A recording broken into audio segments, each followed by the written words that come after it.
እያስጨረሰ ነው። ጠቅላላ ምሽግ ለትግራይ የሚሰጠው ራሽን በጠቅላላ ሰራዊት ነው እየተጠቀመ ያለው እንጂ ህዝብ አይደለም። ከነረት ሼር ጎዳ ፈጫሳ ወሊን ጋዳ አፋን ኢሳኒቲን ለን ዱበዳው ሶ ኢረታታኒ ሲንጀራ ፊዱ ደንደተኒ ዮ ኢሲን ጀባተኒ ጋገርቴ ነመ ዱረ ጌስተን ኢንሻአላሁ ተዓላ አፋን ኢሳኒቲን ለቲማ ገብረ ጽዮኒን ራፊ ጀቹኒ በርባዳዳ ከነቦደ ስልጣን እንጅሩ deeggaraas deeggara mootummaa kanaas ta'e mormaa mootummaa kanaas ta'e mormitootaaf deeggartoonni illee kanarratti walii galuun dirqama ta'a. Mormitootaaf deeggartoonni illee kanarratti walii galuun dirqama ta'a. Warra waggaa 27 biyya kana bulchee dachii Itoophiyaadhaa ummanni Itoophiyaa kuni ashkara wayyaaneetii miti beeke. Batigraay qanyii gijii sirbichaa dhala min Orooko Itoophiyaas. Agartee? Kana waan ta'eef sheer godha inshallah. Assalaamu alaykum warahmatullahi ta'ala wabarakatuh. Odeeffannoo akkasiillee isinii kenna. Odeeffannoo oolmaa Itoophiyaallee isinii kenna. Raayyaan ittisa biyyaallee maal hujii gaarii hujii boonsaa akka inni irra jiru mishigii Tigraay guutumaan guututti cabsanii mishigii san keessaa raashina ummataaf Ameerikaan kennitu inni ummanni jarri ammootutti fayyadamaa jirti karaa seeraan alaatiin qabde guutumaan guututti. Odeeffannoo illee isinii kenna inshallah ta'ala. Odeeffannoo sahiha ta'e qulqulluu ta'e raayyaa ittisa biyyaatiif illee dhaamsa qaba Gabratsiyooniif illee dhaamsa qaba duuba. Nuti ilmaan Itoophiyaa guutumaan guututti sabaa-sablammiin Itoophiyaa 85 osoo dandeettanii viidiyoon kiyya kun isin bira gaheetiin na dhageeffattan. Itoophiyaa keessa mangistiin lama jiru. Yoo feete deeggari yoo feete hin deeggarin yoo feete garee mormitootaa ta'i yoo feete ammootuu mormituun ta'in yoo feete namni deeggaruu fi namni mootummaa kanaa mormullee kana beekuu qaba. Itoophiyaa keessa mootummaan lama jiru kama amma jiru kana mootummaan. Filannoo qofaa fi mootummaa kana jijjiiruu danda'an malee qawween hin danda'amu Tigreedhaan walii galan hin danda'amu dhibbaan dhibba akkana isinii himaa. Filannoo sabaa-sablammii Itoophiyaa qofaan jijjiiruu danda'ama malee garee mormitootallee kana duratti si calawu. Filannoo qofaan jijjiiruu dandeetta malee mootummaa kana namni achi geesse Oromoodha. Namni dhiigatti gannaqee bakka san hin gahe Oromoodha waan ta'eef hin danda'amu akkasitti humnaan akkas godha galabbi xaalloo Gabratsiyoonii waliin danda'amu. Gabratsiyoon ammootu mootummaa ta'uuf deebi'ee sabaa-sablammii Itoophiyaa kana beelaan fixuu sabuufis beelaan fixuu isinillee gartee massaaraa godhatee beekumsa isin qabdan miidiyaa isin qabdan guutumaan guututti isinitti fayyadamaa jira. ተመልሶ መንግስት ለማሆን ነው እንጂ አንተን ነፃ ለማውጣት አይደለም ገብረጽዮን የሚታገለው። የትግራይ ህዝብን የመለስ ዜናዊ ልጆቹን አስጨርሶ ጠቅላላ እንደ ቁማር አስይዞ እየተጫወተበት ነው ያለው ገብረጽዮን። የኢትዮጵያ ጸረ ሰላም ነው። ኡጋንጅሩ ከና ፈረ ነገኘ ኢትዮጵያ ወያኔን ፈረ ነገኘ ኢትዮጵያት ካለ ወጋ ድደብ ይቶር በከሰት ዋድ ሲን ደላይ ደነምን በይነ ሰኑ ilmaan ኦሮሞ ወጋ ኢሳን ደገረን ዮፌተ ሞቱማ ዳ ሞር ሚገሩ ሞቱማ ሞርሙን ስሪ ደገሩ ገብረጽዮን እንደገሩ ስሪ ሚቲ ይባን ድባ ከነሲማ mormitoota akkanumaan waan mormaniif illee beeynetu jira beeki. Hin mormaniituma dhaga'ee mootummaallee akkanumaan kaafoo dhaabbatu maaliif mormaa'anii maaliif aarsaa kafalaa yeroo kiyya maaliif balleessa jedhee warra beeynetu jira. Raayyaan ittisa biyyaa dhiini raayyaa ittisa biyyaa akkasitti gadi dhangala'u suni barana qabxii tokkorra ga'uu qaba. Maqalee keessaa jarri kuni bahee maqalee mootummaan federaalaa bulchuu qaba. Mootummaa federaalaa jalatti buluu qabdi maqalee. Yookaan ifaajeen raayyaa ittisa biyyaa aarsaa naga guyyaa har'aatti kafalle kuni bilaasha ta'a jechuudha. Bilaasha ta'a jechuudha. Mootummaan lama jiru biyya kana keessa. Abiy Ahmad qofa mootummaan. Gabratsiyoon achitti mootummaa, Abiyyiin asitti mootummaa. No, Itoophiyaan mangistii na yallaati.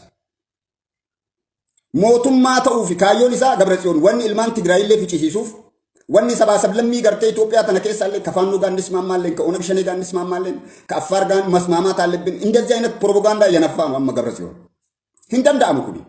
Yoo mootummaa kanan deeggarre ta'ellee ati maaliif hin deeggarre yoo siin jedhan gaafiin qabdu deebii namaa deebistuun qabdu jechuudha. Maaliif mormita ka Gabratsiyoon hin deeggartu? Mootummaa kana maaliif mormita ka Gabratsiyoon hin deeggartu? Wanni ati mormituuf maali? Raayyaan ittisa biyyaa dhibbaan dhibbatti maqalee to'achuu qaba. Raayyaa ittisa biyyaa jechuun safaaxaa miti. Wabii sabaa-sablammii Itoophiyaa jechuudha. Wabiin sabaa-sablammii Itoophiyaa ati ka nagadattu, ka qotattu, Rabbii gaditti nageenya keessii kabachiisee biyya tana keessatti koo kara nagaatiin akka falmattu wabiin kee raayyaa ittisa biyyaati. Namni boru mangistii ta'uuf deemu hadha raayyaa ittisa biyyaan balaaleffatu beeke.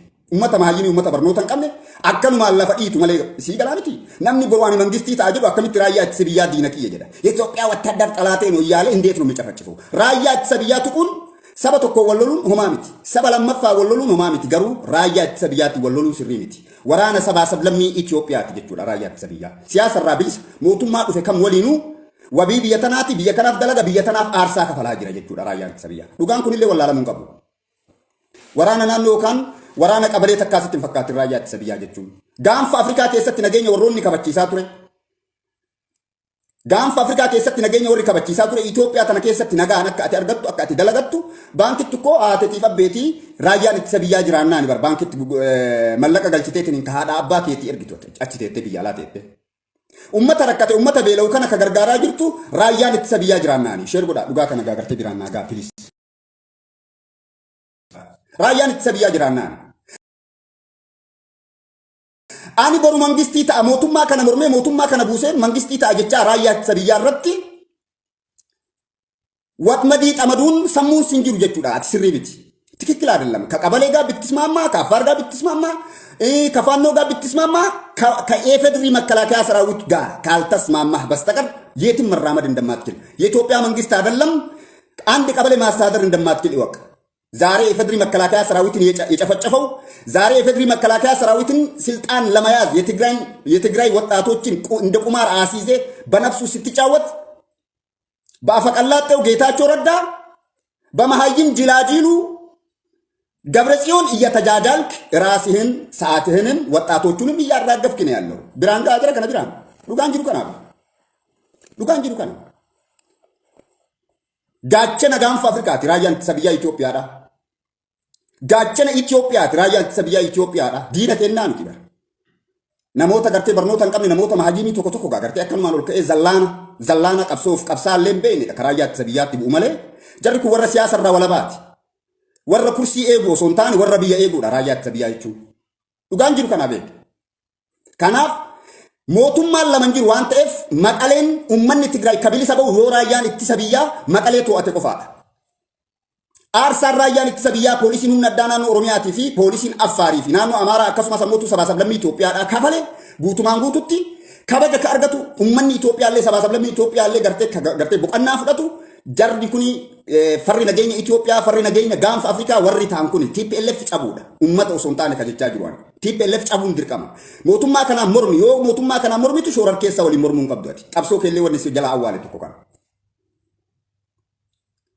ገብረጽዮን ይፊ ጌታቸው ረዳ በር ሞቱማ ተውፊ ዴቢቴ ሞቱማ ኢትዮጵያ ተውፊ እኛ እስከ መቼ ነው በትግራይ ቀኝ ግዢ ስር የምንገዛው? አማ አራራ ማልዮ ደጅኒ አራራ ይርገና እንደዚህ አይነት ነገር አንሰማምኛ ደጋውን ቀብ ደራያን ተሰብያ ከነ ደጋውን ቀብ ሞቱማ ለን አብይ አህመድ ለ ከነ ሲት ትያዱ ቀባ ቁማሪ ተውን ቀቡ ዲኒ ጆሌ ተና ቡአ ቀቤሰ ተው ቀባ ከትግራይ ንለ ቢሊ ሰባስ ተው ቀባ ሞቱማ ኡፊ በርባደ ሐመድ ትግራይ ፍለቱቲ ራያን ተሰብያ ሞቱማ ለመንጅሩ በየከና ከስ አንድ መንግስት ነው ያለው አንድ መንግስት ነው ያለው። ገብረጽዮንም ይሄን ማወቅ አለበት፣ ጌታቸው ረዳም ይሄን ማወቅ አለበት። አይ አልፈልግም እኔ ከ84 የኢትዮጵያ ብሔር ብሔረሰብ ጋር መጋጨት አለብኝ መጣላት አለብኝ ተመልሼ ስልጣን እኔ ካልያዝ ማንም አያስተዳድርም ማለት ንቀት ነው። ለኢትዮጵያ ህዝብ ያላችሁ ንቀት ነው እንጂ ሌላ ነገር አይደለም። የትግራይ ህዝብ ጠላት ማን ነው? ራሱ ጌታቸው ረዳ ነው። ዲን ገርቴ ኢልማን ትግራይ ጌታቸው መረዳት አረባ አፈቀላጤ ዋን ዱበቱን ቤጉ Haraqee dhugee biiraa kana dhugee quufee simbiloo izabaarqaal. Dhugaa isinif fakkaata girrisaan I love you jedhaan jara fiigee jechuu biyya. Sirrii miti kun. Sinii galaa miti. Kanaaf ጌታቸው ረዳ አፈቀላጤው ስልጣን ለመያዝ ገብረጽዮን መንግስት ለመሆን የኢትዮጵያ መንግስት ለመሆን 27 አስተዳደርክ እኮ 27 ዓመት አስተዳድራል። ለውጥ አላመጣም አለፈ በቃ። ያንተ ቻስ ተቃጥሏል።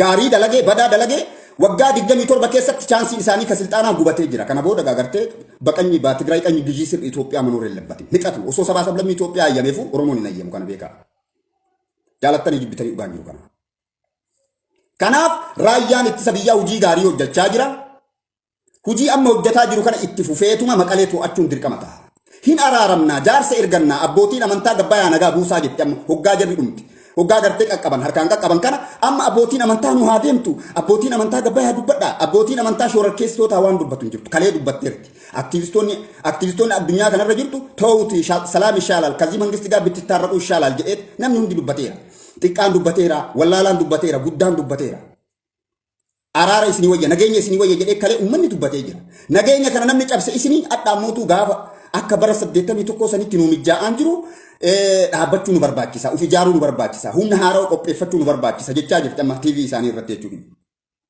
Kanaaf Abiy Ahmed Ali eega aarsaa itti kafalte eega raayyaan ittisa biyyaa aarsaa itti kafale hatantamaan maqalee biyya tana namni bulchu mootummaa federaalaati. Tigraay jechuun yookaan muramne biyyi tuni Tigraay jechuun Itoophiyaadha. Itoophiyaa hagesiin taatetti mootu ajaja mootummaa federaalaa amma jiru kana jalatti buluun dirqama ta'a. kadhachuu osoo hin taane kootu jaarsummaa osoo hin taane jaraan alaaramuu osoo hin taane dhaqanii garee shororkeessitootaa tan achi keessaa baasanii uummanni Tigraay illee akka boqonnaa argatu akka gara misoomaatti deebi'u kanarratti sirriitti hojjechuu qaba mootummaa fi raayyaan ittisa biyyaa bilchinaan. Bakka raayyaan ittisa biyyaa kanan goonetti daangaa isaanii seennu jechuun raayyaa ittisa biyyaa yoo uummanni nageenya argateedha uummata dantaa uummataatiif jecha malee sodaallee miti. Sodaallee miti. Amma mootu daangaan Tigraay gasseenamee jira waan ta'eef maqalee to'achuu qaba raayyaan ittisa biyyaa. Mishigii isaanii guutumaan guututti cabsanii jiran. Mishigii isaanii hoggaa cabsan raashinni kanaan dura Ameerikaan gartee uummata Tigraay uummata beeleef geessaa turte guutumaan guututti waraanni karatti alafee itti fayyadamaa jira jechuudha. Nama mucaan isaa wattaaddara keessa hin jirre yookaan ammoo loltuu Tigraay keessa hin jirre raashina kennaaf hin turre wayyaanee. Uummata beeleef waa takka godhaan jiru jechuudha. Hangoma qabachuuf isuusiin isaanii. Itiyoophiyaan kana booda ati Tigraay bulchitu hin jirtu. Chaansii isaanii waggaa 27 keessatti itti fayyadamanii jiran gubanii jiran. ለኢትዮጵያ ቢታስብ ኑሮ ትላንትና የኢትዮጵያ ህዝብ ተቀብሎሃል አስተናግዶሃል ኢትዮጵያዊ ስለሆንክ ነው አንተ ስር የተዳደረው ኩንሌ ነምትጫ መጅር ኩንሌ ኢትዮጵያዊ አንተ ኢሰጀለ ብሉ እንድርቀም ዮ አብይ አህመድ ጀለት ያደ ብሉ ዲያ ወረመታ ቁልፊ ኮታ ነረገ ፈዳ ቱፊ ኦሮሞ ፍቀበ መለ ቱፊ 77 ኢትዮጵያ ተፈከን ቀን ሞቱ ቤካ ፌቱ አብይ አህመድ ይሙር ቱፊ ሲፍ ቀበን ያ ወረመታ ቁልፊ ቱፊ ኦሮሞ ዳፍ ቀመንቱ አብይ አህመድ ጀለትን ብሉ ጀቹን ኩኒ ቱፊ ኦሮሞ ፍቀበኒ ዳትሌ ሞቱ ዳይጤ ኩርሲ ሳን ረተቴ ወጋ ሳን ደገርቱ ጁመከና ላለ ሲርጋ ይፈቹ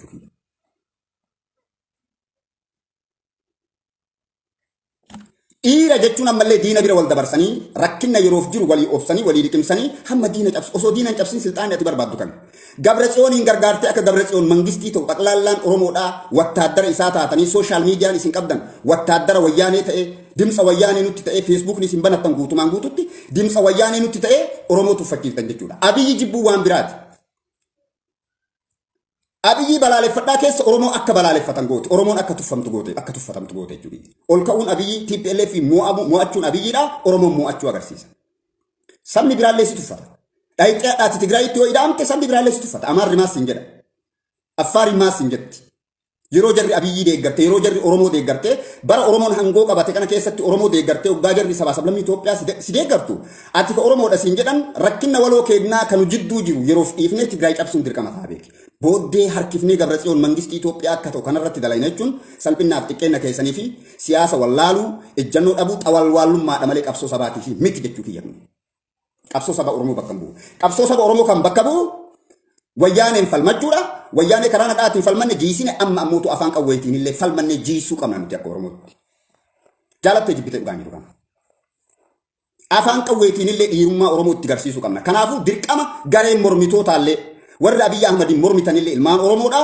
Amma ammootu yeroo kana this time yeroo kana keessatti Abiyyi waliin dhaabbannee wayyaanee kuffisuu dirqama qabna. Yookaan ammootu biyyi tuni teenna warri raayyaa ittisa biyyaatti dhukaaftu boru mangisti moona jechaan waa ta'u. Liqimsi kana.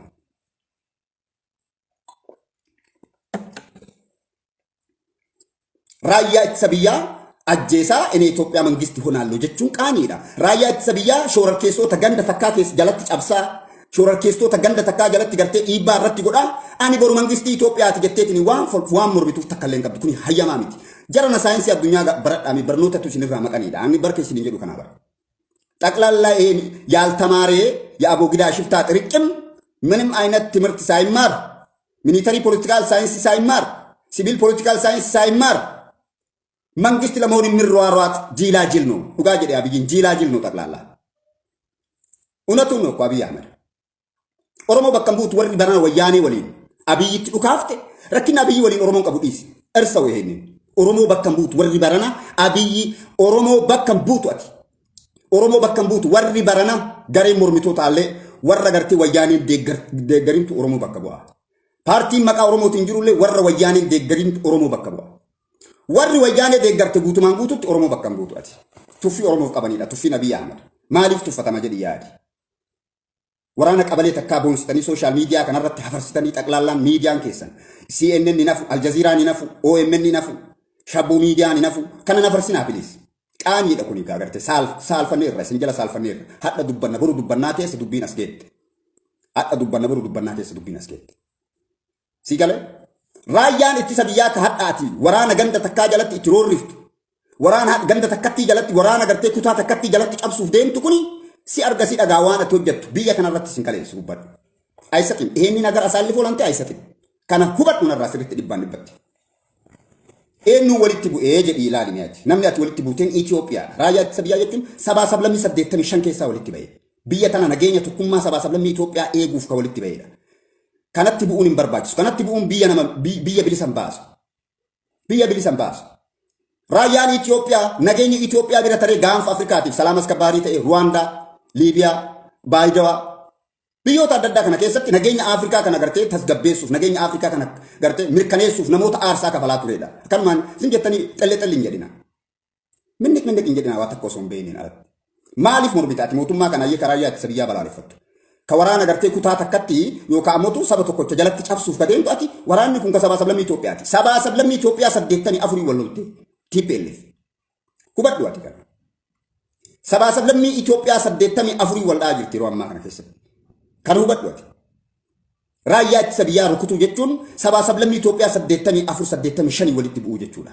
Kanaan faallaa dhabbachuu jechuun ka Itoophiyaa beera sabgaa maxxaalaat ማለት ነው ከኢፌድሪ መከላከያ ሰራዊት ጋር ጦርነት መግጠም ማለት እብደት ነው ፖለቲካም አይደለም ነፃ ሊታወጣ ሳይሆን ኢትዮጵያ ከኢፌድሪ መከላከያ ሰራዊት በላይ አትወድም ኢትዮጵያ ነው የትኛው ድንበር ሄደ ተዋግተ ታውቃለህ ወያኔ ሚኖ ጎቴ ጆሌ ኦሮሞቲን ገርቴ ሚኖ ሂሱ ማለ በየተና ገርቴ ሾረርኬሱን አለቲ ድንበር ጀር ኢትዮጵያ ዳፍ ረቲ ሎንተ ተኮለኝ ይሩ ጀቹ ጊያ ራያ ተሰብያት ለምን አርሳ ኢትዮጵያ ዳፍ ከፈለ ጆሌ ሰባ ሰብለም ኢትዮጵያ ከና ወልቡኡን ኢትዮጵያ ጉቱ ወልቡኡ ጀቹ ጊያ ከና ወልቡአ መንግስት ይታጀቹን ይራረፍ አይቻልም ስለዚህ ኢትዮጵያ ውስጥ አንድ መንግስት ነው ያለው ገብረጽዮን ጌታቸው ረዳ መቀሌ ለቆ መውጣት አለበት ሐመድ ድርጅት ይሳን ቲፒኤልኤፍ ኡመን ለከ ከነጋበው ኡመን ትግራይ ለከ ከብልሰበው ገሬን ሾረር ኬስቶታ ኩን ይወጫ ቤዳ ራያን ተሰብያ አርሳ ጋሪ ከፈለ ጅራ ኢጥሙረ ጉዱ ቀባ መቀሌ ሴኑ ቀባ መቀሌ ራያን ተሰብያ ከሴኑ አሞቱ ደገር ሰጋር ሁንዳን ጎዱ ፊቀማ ገመ ሶሻል ሚዲያቲን ገመ ዲነግዴቲን ገመ ሁንዳን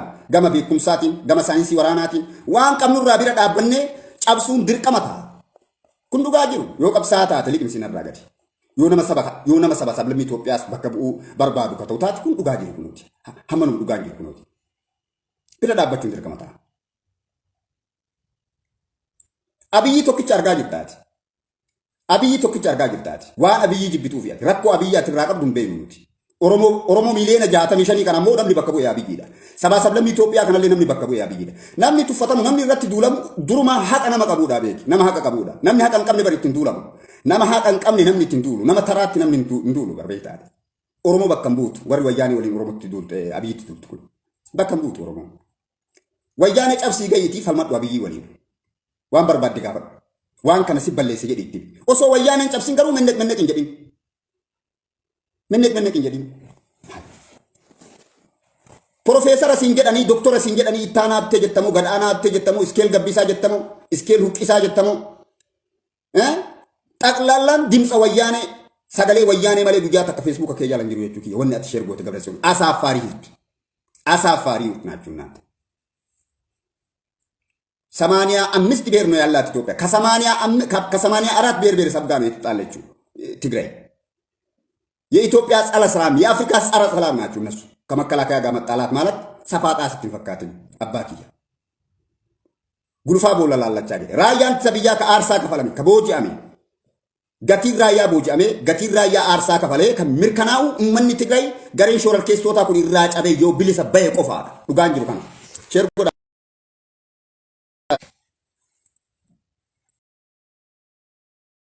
ዱጋተ ነማ ዲዳት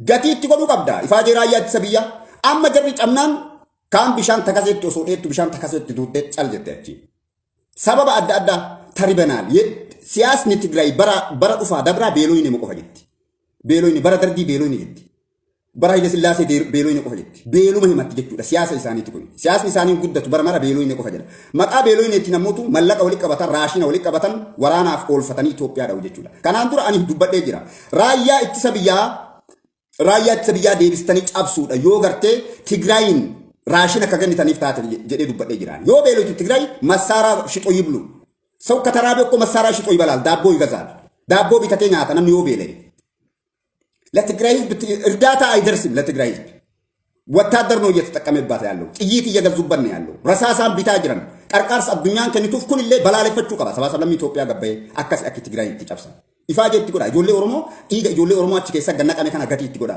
Shamarran achi keessatti gartee booji'amti kana gatii itti godha. Yoo Oromoo taatan yoo Oromummaaf quuqamtan jechuudha. Dhugaan jiru kana.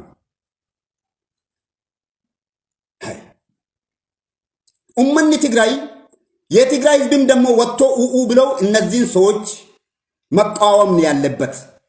ትንሽ ትልቅ ሳይባል ጉዳ ጥቃው ሰው እንጀን ummanni Tigraay jara kana gabbaye balaaleffachuun dirqamata.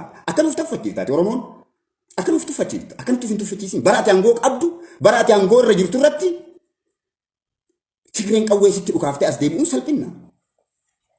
salphina keeti. Nuti gabra Tigraay miti boo idmee likkii gaagartee Oromoodha afaan Oromoo dubbata ilma Oromoo qulqulluudha idmee likkii Abiy jala buluun wayya deebitee Tigraay nu bilisoomsuuf an kana filadha. Oromoon gabroonuu naa wayyaane keessoo kootti wanni keessoo kiyya jiru kanuma. Oromoon ilmi abbaa gadaa achi taa'ee ana gabroomsuu naa wayya. Ani gabrummaa keessa ani rakkina keessa ani beela keessa ani dararaa keessa jiraachaa maqaan Oromoo kakalee gartee ol ba'e sun akka gadi hin buune barbaada. Abiy Ahmad kaardii qofaan malee qawween abbaan fedhe buusuu hin danda'u kana hima. Waliin dhaabanna dhugaa jiru si himaa. Jala sararee gilxii jirtu si himaa. Filannoo kara naga'aatiin sabaa sablammiin Itoophiyaa yoo gartee sabaa sablammiin Itoophiyaa nama biraa ka filatu taate qofa Abiyyiin ka jijjiiramuu danda'u malee qawween Abiyyiin jijjiiramuu hin danda'u. Qawween Abiyyi jiisuudha ammoo Oromoo jiisuudha. Bakka jigesanii Oromoon hin qabu. Namni dantaa Oromoo beektu namni Oromummaa teetiif yaaddu Itoophiyaan qixxeen ilmaan kuush warra si waliin gabrooman sabaa sablammii Itoophiyaa ka akka silxee ka akka gartee Guraagee ka akka ummata Dabuub. Kanaaf yaaduu qabdaati ummata si waliin gabrummaa keessa ture. Farri nageenya sabaa sablammii Itoophiyaa eenyu Tigraay ummata Aramane. Kanaafoo dhaabbadhu qaanyeedha gartee kan nuti gorsaa ooluu hin dandeenye nuti. Bakka ati jara kana waliin dhaabbattutti Itoophiyaas bakka hin buutu Oromoos bakka hin buutu. Raayyaa ittisa biyyaatti harka laatte waan ta'eef. Mootummaa kanaallee karaa nagaatiin waliin teettee falmachuu hin dandeessu beeku. Hubadhu. Sabaa sablammii Itoophiyaa 85 wal loluu jechuudha raayyaa ittisa biyyaatiin wal loluu jechuun. Hubadhu mee bira tartee gaanfa Afrikaatiin wal dhabuu jechuudha. Warroonni biyya alaa ta'anii deeggarsa Tigraay irraa godhan deeggarsa Tigraayiif godhan mootummaan Awurooppaa haa ta'u uummanni gariin warroota kalee Tigraayiin ergachaa raayyaa ittisa biyyaa Afrikaa tana walitti buusaa Afrikaa tanaan aattaraammasaa mallaqa gartee galii addunyaa irraa argatu qofaaf haala mijjeessaa albuuda Itoophiyaa warroota guurataa turedha. Sun hin jiru. Itoophiyaan mootummaa lama qofa qabdi yoo dhugaa rabbii natti hin jettan taate. Annama guddaadha bari isin waliin haasa'uu kiyya na xiqqeesse uummata gartee qoshaashaa shanii jedhan tanatti waliin haasa'uu na xiqqeesse malee hin beekaani baru dhimma Afrikaa hiikuu danda'a. Rakkoo Afrikaa hiikuu danda'ani rakkoo Itoophiyaa tana dhiisi. Dhageeffadhu. Itoophiyaan mangistii lama qofa qabdi. Hamma jiru wadhaatti mangistii lama qofa argatte. Mootummaan Itoophiyaan argatte tokko dargiidha tokko Abiy Ahmad. Dhugaa jirtu si himaa. Dargiin faranjii seensisaan turre albuuda biyya tanaa gurgurataan turre.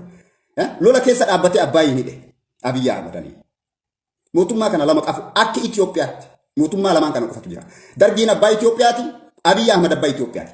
Dantaa Itoophiyaatiif namni quuqama qabu jara kana lamaani. Kuwwan xaqlaalla warra harka kennate yookaan faranjiin ergattu yookaan ammoo mootummaan gaanfa Afrikaa yookaan Awurooppaan ergataa turteedha. Abiy Ahmad malee hin agarre ani ilma Oromoo malee hin agarre ani ka Ameerikaadhaan sin beeku jedheen.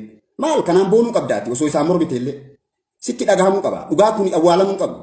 Mangistii Oromooti. Mallas Zeenaawiin ati faarsaa turte harreen suni ashkara wayyaa ashkara gartee mootummaa Ameerikaa ta'e Obaamaadhaan walii galee ijoollee Oromoo tana gartee raayyaa ittisa biyyaa keessatti hirmaachisee mallaqaan dalagataa ture biizinasiin dalagaa ture maqalee warqii godhee ijaare haga guyyaa har'aatti massaaraa nutti dhukkaasan kanaan waraana ganda takkaa ijaaraa ture jechuudha Mallas Zeenaawii madii gartee Mallas Zeenaawii nutti amadeedha hin jiru mootummaa Itoophiyaa ilma Oromoo ilma abbaa gadaati ka Ameerikaadhaan aaga baashim dhimma kiyya keessa sin galchu jedheen goota onnee sibiilaati kun dhiirummaadhallee kuni haqallee beeki kana beekuu qabdaati.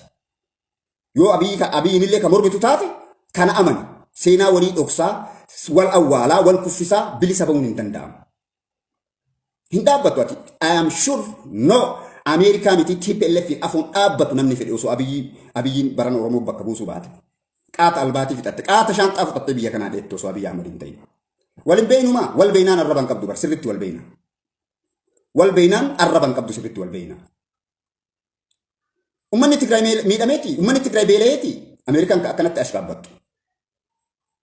Ameerikaan ummata gurraacha, Ameerikaawii gurraacha, lammummaa qabu san bilisan baafne akka guyyaa irraatti.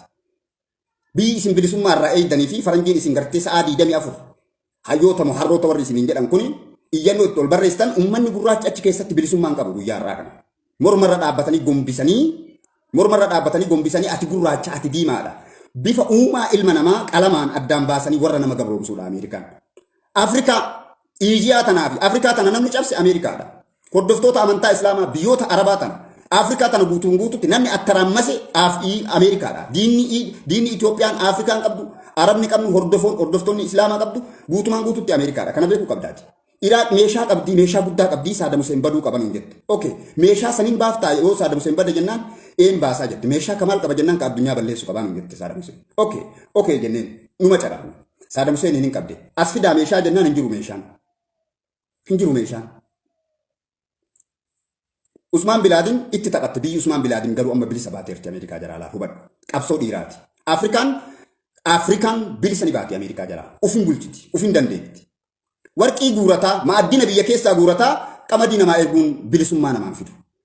Falmataan mirga ilma namaa Rabbii alamaa qofa addunyaa kanarratti. Heeraa seera Rabbi buuse Qur'aanaa warra bulu, hadiisaa warra bulu, biyyoota Arabaa attaramasanii addaan ciranii warra wal qalchiise, warra wal ficcisiisedha kun hojii Ameerikaati, shira Ameerikaati. Dhugaan jiru kanaa beeki, kan hubadhu ati. Yoo kanan beeyni ati yeetnyaa'u politikaanii hante.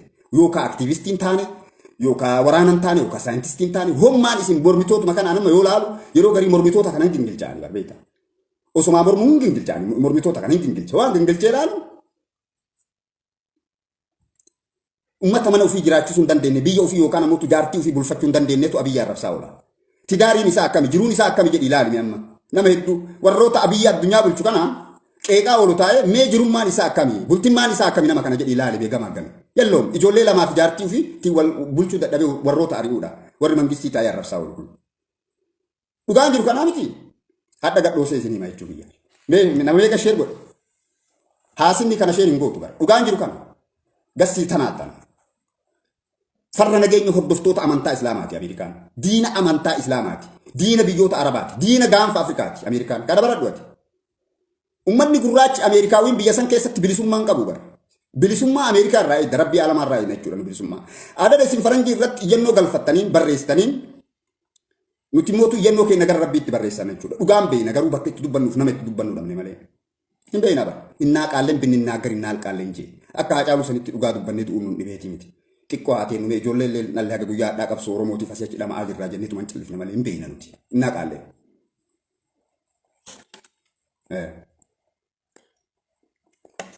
Samantaa paawar moo'een micayyoo faranjittiin dullattiin jaaniin sun Suudaaniin isin diige.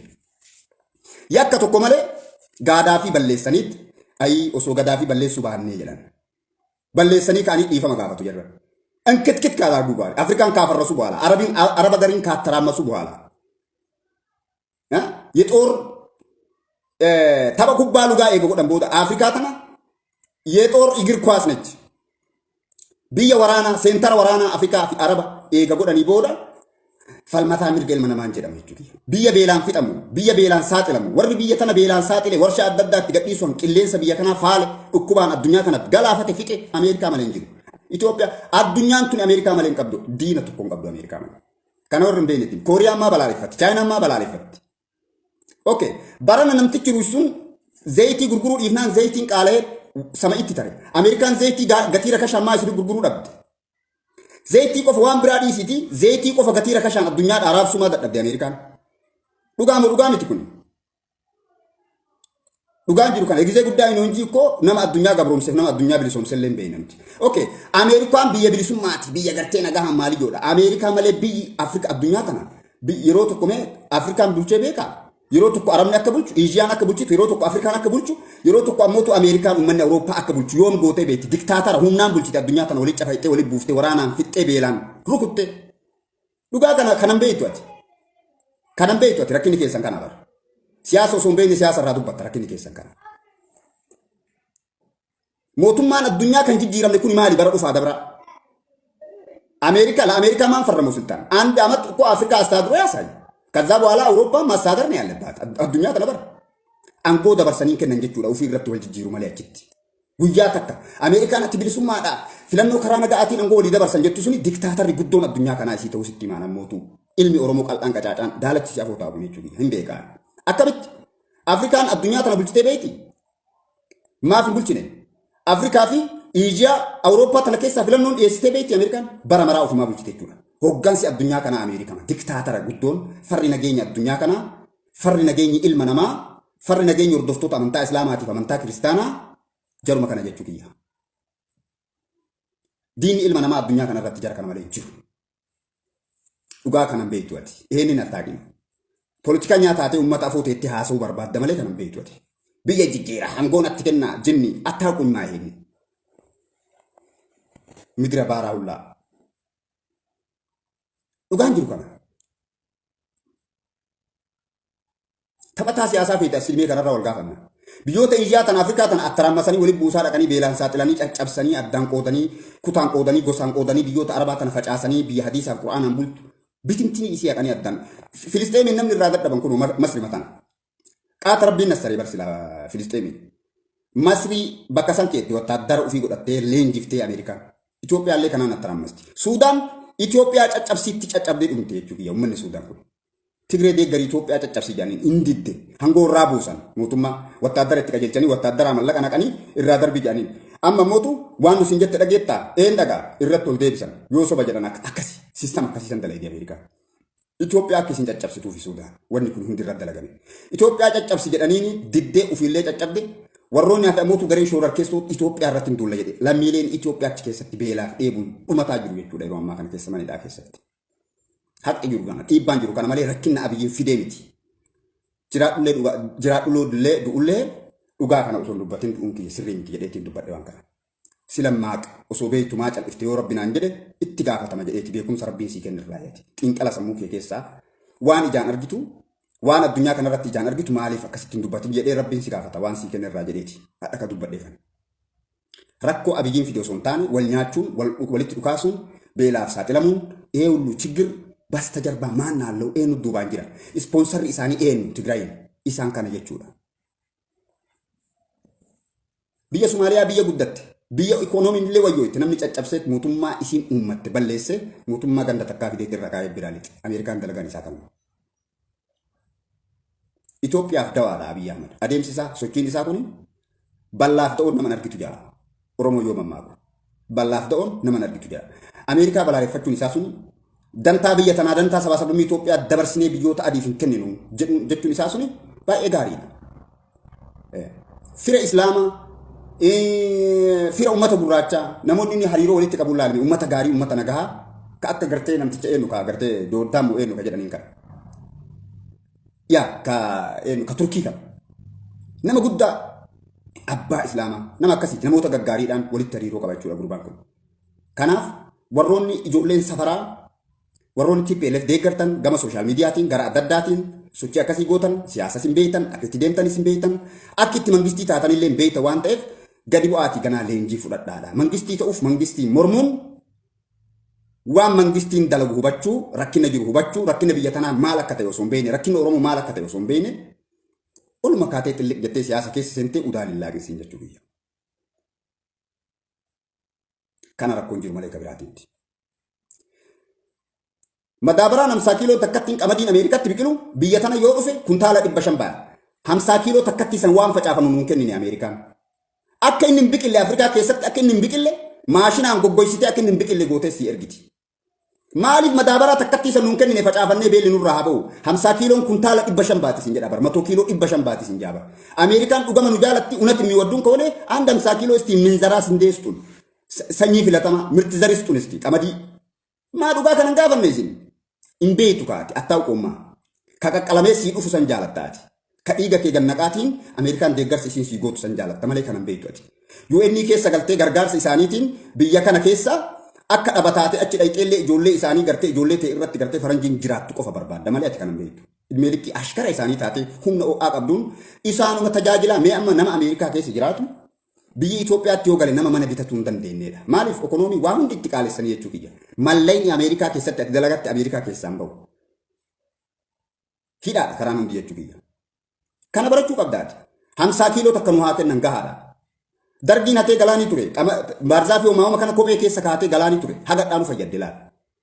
Bakka gartee deemi daawwannaaf deemutti dargiin firii muree kophee keessatti darba. Waggaa galee ammoo kophee baafatee bakka sanitti gadi dhadhee achiin biqiltee baarzaa fi na targitu kun dargifide.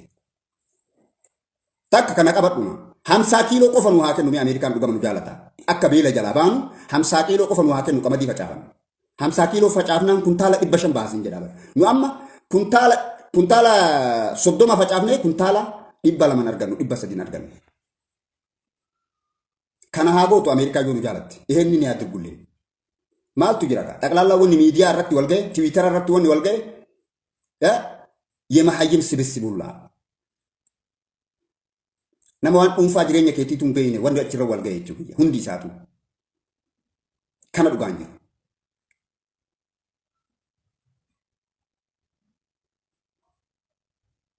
Haqqi jiru kana. Kanaaf warri Tigraay deeggartu warri waraana kutaa akkatti deeggartu yookaan bira dhaabbattu yookaan keessatti hirmaattu dogongora guddaa dogongora seenaas talayideertu. Oromoo leensi taazabeera. Haggu guyyaa irraatti barbeekama callisees ilaala. Oromoo qabsaa'uun sabaa sablammii Itoophiyaatii qabsaa'uun Tigraay waliin Itoophiyaa sabaa sablammii 85 itti dhukaasuu miti 84 itti dhukaasuu miti. Uummata Tigraay beelaan fixee maalii yoo taate akkasii yoo taate baraasuu xifaatu miyyaan lagee yalle. Masaaraa shixoo ይብላይ ትግራይ ህዝብ ከዚህ በኋላ ከተራበ መሳሪያ ሽጦ ነው መብላት ያለበት። የተራበ ሰው መሳሪያ እየሸጠ ነው የሚበላው። የተራበ ሰው ተርብ ያለው ብሎ ሰውን አይገልም። ሰው ለማግደል አይሯሯጥም። አንድ እርዳታ ወደዛ ማለፍ የለበትም። ይሄንን ማወቅ አለበት። ህዝቡን ለማዳን ደግሞ አሸባሪውን ከቲፒኤልኤፍ ውስጥ ከትግራይ ውስጥ ማስወጣት ነው የፌድሪ መከላከያ ያላሰዋት። ይሄ ነው እውነቱ። ኡጋንጅሩ ከና ይሄንን እንዲያደርግ ደግሞ አንተ ከበስተጀርባ ምንድነው ማድረግ ያለበት? ድጋፍ መስጠት ነው ያለበት። እውነት እንነጋገር ከተባለ ኡጋንጅሩ ከና አዲ ፈዲ አዲ ዱበደ በከነ ዲተ ጉላን ጃልበሪ ሶከቴ ደንታ ሰራን ቀበቹ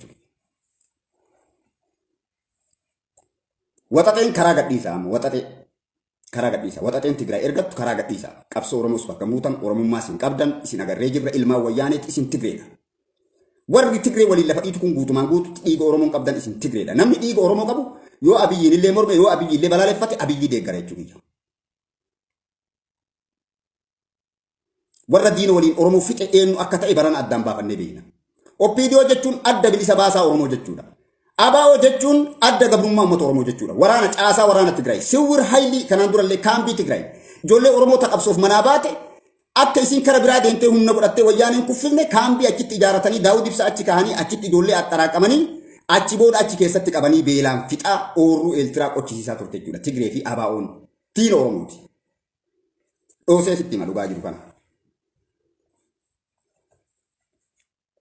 Oosee sitti madhugaa jiru kana. Diina Oromooti. Ijoollee Oromoo taqawwee qabattee wayyaana jiisine jettee manaa baate eessatti qabuu qabdi? Akka gogorriidhaa goomoo tolchanitti goomoo tolchuu qabdi Tigraay. Maal godhuu qabdi? Daawud Ibsaa bituu qabdi. Daawud Ibsaa eega bitte booda Daawud Ibsaa Oromoon dhumtee yoo jedhaniin biyyi Siiriyaa taati jedhee deebisuu qaba Daawud Ibsaa. Dhugaan jiru kanaa miti? Goomoodha wattaaddara Tigraay Siwwir Haayiliidha caasaa waraana Tigraay Tigreedha malee jarri Oromoo miti. Oromoos bakka bu'u qabsoon jira. Haqqi jiru kana dhugaan jiru kana. No Oromoo. Siistama siyaasa mallas Zeenaawiin dalagee. Abaa'oo tana wanni inni Eertiraa kaa'eef ijoollee Oromoo tabaddeetiin hin deemtu qabsoof manaa baate. Akka achitti qabatuuf yoo kara biraa dhayxe yoo kara biraatti wal gurmeessite Tigreettiin dhukaafti. Yoo Eertiraa dhayxe ammoo oorruu qotuu dinnichaa qotuun alatti jijjiirama biraan fiddu. Hadha ifaaf bilisatti kunillee gabbayee ani wattaaddara Tigraay waliigaltee waraanaa goonee jirra jedhee jechuudha. Warra Tigree waliin Oromoo jiisuuf ijaarame. Diina Oromoo guddaa summii. Haqqi jiru kanaami haqqi kun hin badee jechuudha. Haqa kanatu badee si biratti. Haqqi namaa ammoo si biratti baduun haqa kee rabbi biraa balleessa jechuudha. Dhugaan jiru kana.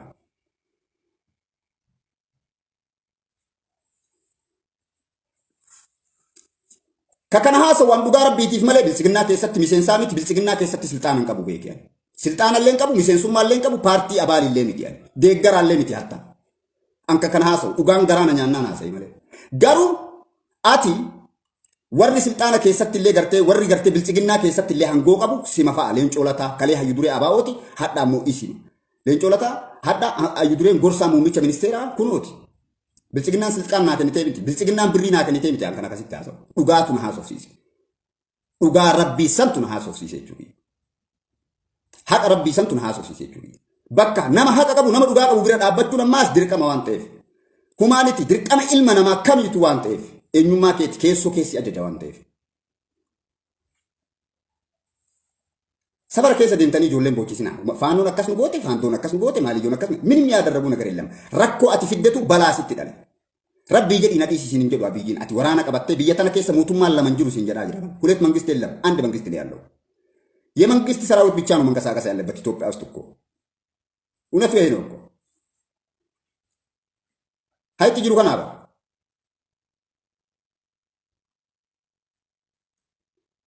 ሀይቅ ጅሩ ከናባ ዱጋ ከነና ዋሊና ኦሮሞን ሰባ ሰብለሚን ኢትዮጵያ ላይ isni kolfa.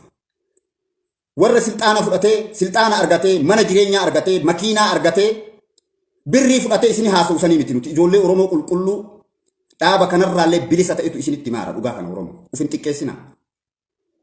Nuti ko tan dalaaqaqnee bar osoo biyya keessa gallee amaaruu barboota argateera. Biyya keessatti yoo galle nuti biyya keessa gallee zana jennee naaziriititti mana gaarii fudhannee makiinaa gaarii fudhannee qulfii gaarii fudhannee akka feenitti jiraachuu osoo dandeenyu mootummaan kun osoo nu godhuu danda'u. Isinii rabbi dhamaase kana barsiisuuf bakka maletti miidhamna jechuudha. Akka malee illee taana jechuudha. Bilchiginnaa keessallee kaangoo qabu sima, iddoo qulfii qabu sima, OMN namni hoogganu si, OBN namni hoogganu si, hayyu duree gorsaa muummicha ministeeraa si, kaqawwee fudhatee bosona seenillee si. Biiteekka Oromoo Wallaggaa of eeggadhaa filis. Seenaa qoshaashaa akkanaa kan hin darginaa. Tigree waliin Oromoon dhayinaa. Hafaa bira. Warri biyya alaa jirtu, warri biyya keessa jirtu, warri Tigree waliin Oromoo dhaha jettu. Abiyyi balleessinaa keessa saba kana balleessaartu. Seenaa saba kanaas xureessaartu.